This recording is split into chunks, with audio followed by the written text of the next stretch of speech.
नमस्कार मित्रांनो, उन्हाळा सुरू झाला की आपल्याला एकच गोष्ट सतत वाटत राहते, काहीतरी थंड खावं, काहीतरी थंड प्यावं.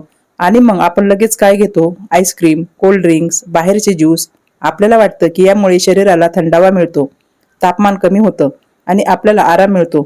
पण तुम्ही कधी विचार केला आहे का, हा थंडावा खरंच आपल्या शरीरासाठी चांगला आहे का, की हा फक्त काही मिनिटाचा आराम देऊन आपल्या शरीराला हळूहळू नुकसान करतो आहे?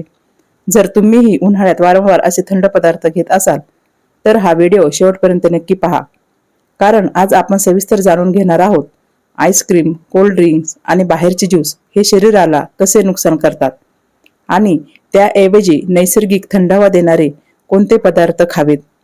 सर्वात आधी एक महत्त्वाची गोष्ट समजून घेऊया. उन्हाळ्यात आपलं शरीर तापमान संतुलित ठेवण्यासाठी खूप मेहनत करत असतं. घामाच्या स्वरूपात शरीरातून पाणी बाहेर पडतं, जेणेकरून शरीर थंड राहील. पण याच वेळी आपल्याला खूप तहान लागते आणि थंड पदार्थ खाण्याची इच्छा वाढते. इथेच आपण चूक करतो. आपण नैसर्गिक, हलके आणि शरीराला योग्य पदार्थ निवडण्याऐवजी साखर, गॅस आणि आर्टिफिशियल घटकांनी भरलेले पदार्थ निवडतो. आईस्क्रीम तात्पुरता थंडावा पण नुकसान जास्त. आता सर्वात आधी पाहूया आईस्क्रीम. आईस्क्रीम खाल्ल्यावर लगेच थंड वाटतं आणि काही वेळासाठी शरीराला आराम मिळतो, पण त्यामध्ये साखर आणि फॅट खूप जास्त असतं. यामुळे काय होतं? सर्वात आधी वजन वाढायला सुरुवात होते, कारण जास्त शुगर आणि फॅट शरीरात जमा होतं. दुसरं, पचन बिघडतं. थंड आणि जड पदार्थ एकत्र असल्यामुळे पोटावर ताण येतो. तिसरं, ऍसिडिटी वाढते. अनेक लोकांना आईस्क्रीम खाल्ल्यानंतर जळजळ आणि गॅस होतो. तसेच खूप थंड असल्यामुळे घसा दुखणे, सर्दी होण्याची शक्यता वाढते. म्हणजेच आईस्क्रीम हा थंडावा देतो, पण शरीरासाठी फायदेशीर नाही. कोल्ड ड्रिंक्स थंड नाही तर धोकादायक. आता पाहूया कोल्ड ड्रिंक्स आणि सोडा.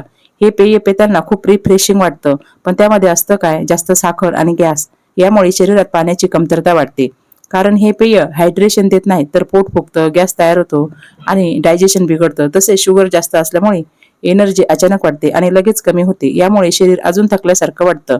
म्हणजेच तुम्ही थंड वाटण्यासाठी जे पित आहात ते शरीराला अधिक त्रास देते.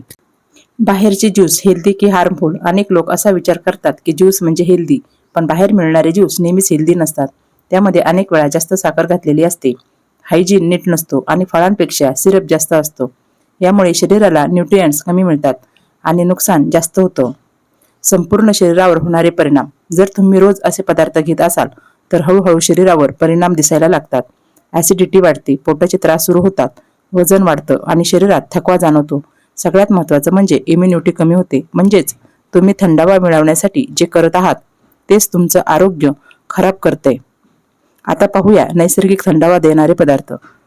जर तुम्हाला खरंच शरीराला थंड ठेवायचं असेल तर नैसर्गिक पदार्थ निवडणं खूप महत्त्वाचं आहे. सर्वात आधी नारळ पाणी. हे शरीराला हायड्रेट करतं आणि मिनरल्स बॅलन्स ठेवतं. दुसरं, ताक. ताक पचन सुधारतं आणि शरीरातील उष्णता कमी करतं. तिसरं, कलिंगड आणि काकडी. या फळांमध्ये पाण्याचं प्रमाण जास्त असतं, जे शरीराला थंड ठेवतं. पुढील महत्त्वाचा घटक आहे चौथं, लिंबू पाणी. हे शरीराला ऊर्जा देतं आणि डिहायड्रेशन टाळतं. पाचवं, घरगुती फ्रेश ज्यूस. हे न्यूट्रियन्स देतात आणि शरीराला नुकसान करत नाही. फक्त खाणं बदलून चालणार नाही, तर काही सवयी देखील बदलणं गरजेचं आहे. जसे की दिवसभर पुरेसे पाणी प्या, कडक उन्हात जाणं टाळा, हलका आणि घरगुती आहार घ्या. तर मित्रांनो, वरील सर्व महत्त्वाचे मुद्दे तुम्ही पाहिले आहेत. लक्षात ठेवा, तात्पुरता थंडावा मिळवण्यासाठी आपण आपल्या शरीराचं नुकसान करू नका. नैसर्गिक आणि योग्य पदार्थ निवडा आणि स्वतःला निरोगी ठेवा. आजपासूनच हा छोटासा बदल करा आणि काही दिवसात फरक स्वतः अनुभवा. हा व्हिडिओ तुम्हाला उपयुक्त वाटला असेल तर लाईक करा, तुमच्या मित्रांसोबत शेअर करा आणि अशाच हेल्थ टिप्ससाठी चॅनल सबस्क्राईब करायला विसरू नका. धन्यवाद.